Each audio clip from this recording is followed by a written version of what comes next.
자, 가상자산 사업 현황을 이제 살펴보게 되면요. 고액 자산과 그 다음에 기관 투자자 대상으로 가상자산 펀드 및 ETF를 제공하기 시작을 했다. 이것이 상당히 중요한 포인트가 되겠고요. 그리고 그 주로 이제 회사로는 모건 스탠리, 골드만삭스, JP 모건, 웰스 파고가 지금 가상자산에 대한 투자 상품을 만들어서 고액 자산가들, 개인 자산가들이나 기관 투자자들이 투자할 수 있도록 길을 열어주고 있다. 이 내용이 상당히 이제 중요합니다. 그리고 자산 운용 측면에서 보면은 지금 여러 가지 이제 글로벌 펀드, 공모 펀드 이렇게 있는데 미국 ETF 규모가 나오죠. 사실은 그런데 글로벌 가상자산 펀드하고 글로벌 가상자산 헤지펀드 벤처 캐피탈을 합치면 약 850억 달러가 되겠죠. 여기 단위가 10억 달러니까 850억 달러로 작은 규모지만 성장하고 있다. 자, 그 다음에 이제 설명을 드리면 암호화폐 펀드하고 ETF가 이제 출시가 되고 있는데 암호화폐 현물 신탁 부분에서는 이제 블랙락이 출시를 지난 8월인가에 선언을 하고 했어요. 그리고 암호화폐 401k 이건 뭐냐면 미국에서 이제 국민연금 투자의 이름이 401k입니다. 그리고 이걸 주로 누가 다룬다고요? 피델리티가 연금을 가지고 굴리는 데는 정평이 나 있는 규모가 매우 큰 회사다. 그래서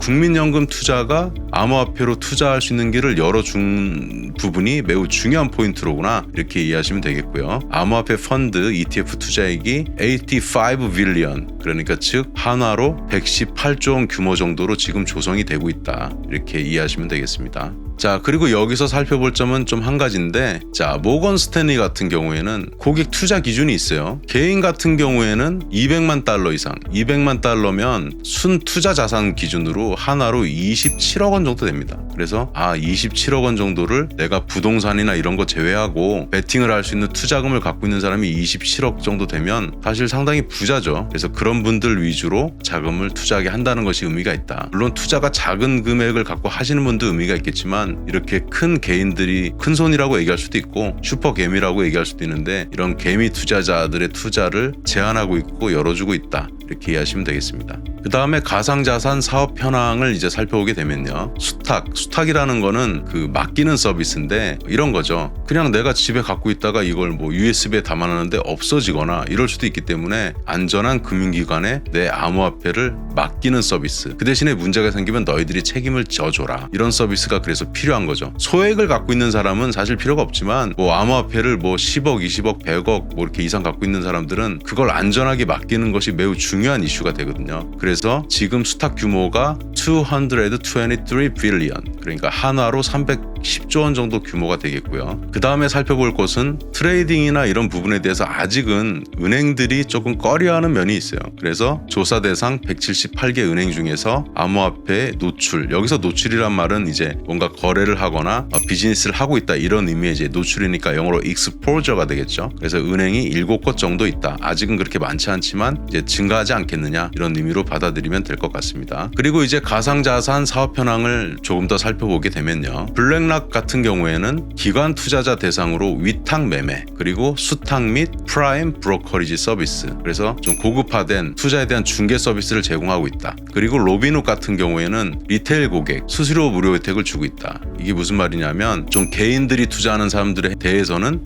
수수료 무료 혜택을 또 주고 있다. 이렇게 이해하시면 되겠고요. 그리고 인프라 투자 측면에서는 송금, 결제 등 인프라 효율화를 위한 허가형 블록체인 개발 그리고 핀테크 기업의 투자 및 제휴를 하고 있다. 이런 측면을 또 보실 수 있겠습니다. 자, 글로벌 금융회사의 주요 가상자산 투자 제휴 기업들이 정리가 되어 있는데요. 여기서 몇 가지만 살펴보죠. 골드만삭스의 경우에는 서클은 이제 그 암호화폐를 통해서 대출을 해주는 서비스를 제공하는 업체인데 상당히 규모가 있는 미국의 업체입니다. 이 블랙락 같은 경우는 또 서클하고 또 이렇게 제휴를 하고 있고요. 그 다음에 그 시티그룹 같은 경우에는 디지털 어셋이라는 업체랑 제휴를 해서 블록체인, 디지털, 암호화폐 관련돼서 지금 제휴를 맺어나가고 있고 우리가 많이 아는 또 그레이스케일이라는 회사가 역으로 보면 BNY 멜론하고 또 계약을 맺고 운영하고 있다. 이런 정도로 살펴보시고 자세한 내용은 참고된 링크에 있는 자료를 참고하시면 좋을 것 같습니다. 그래서 이제 국내 금융회사의 가상자산 전략들을 살펴보게 되면요. 첫 번째는 고객 기반을 형성해야 된다. 기관 투자자 참여를 위한 수탁 서비스를 제공할 수 있어야 되고 규모가 크니까요. 그리고 건전한 리테일 투자 문화를 위한 리서치 또는 교육들이 필요하겠다. 두 번째는 가상자산 테마 펀드가 필요할 텐데 가상자산 관련한 테마로 모아놓은 펀드나 ETF를 만들어서 제공해야 되겠다. 그리고 가상자산에 투자할 수 있는 것을 직접 투자하는 방법도 있겠지만 여러 가지 투자 상품을 만들어서 고객들에게 다양한 옵션을 제공할 수 있어야 되겠다. 그리고 세 번째로는 금융 인프라 효율화 부분이 되겠는데요. 블록체인 기술을 활용한 금융 인프라를 효율화하는 부분과 그리고 새로운 디파이 사업계의 개발이라고 나와 있습니다. 여기서 디파이는 암호화폐를 이제 맡겨두고 이자를 받는 그런 서비스를 의미합니다. 그래서 이런 방향을 최순영 연구위원님께서 제시를 해주셨습니다. 자, 그럼 이제 결론적으로 좀 말씀을 드릴게요. 사실은 결론 내용이 좀 상당히 길었는데 제가 이제 중요한 포인트를 좀 요약을 했습니다.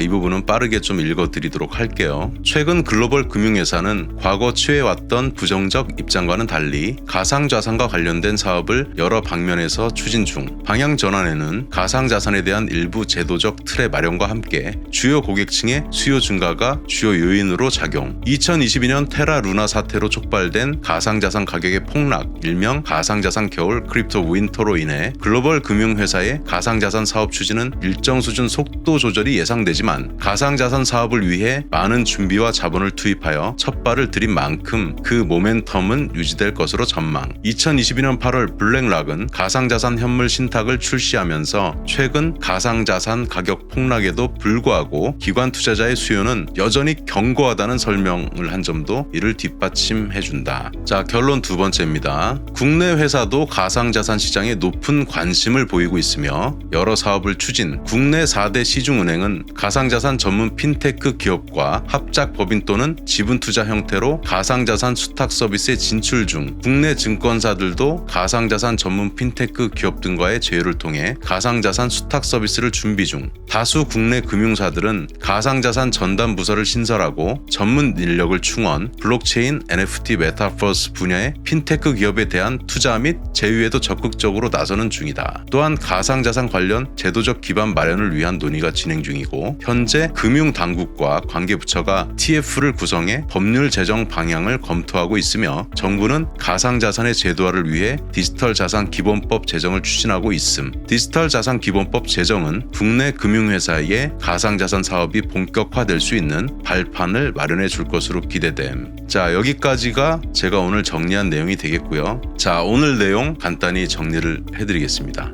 자, 97년에 설립된 자본시장연구원에서 유의미한 이제 보고서가 간행이 되었고요. 이는 국내 금융사의 정책 수립 방향에 상당한 영향을 끼칠 것으로 생각하고 있습니다. 전통 금융사, 기관 투자자들이 암호화폐 시장에 눈을 돌리고 있다는 내용을 전해드리면서 오늘 분석 내용은 마치겠습니다. 여기까지 블록체인 인사이트 QST였습니다. 감사합니다.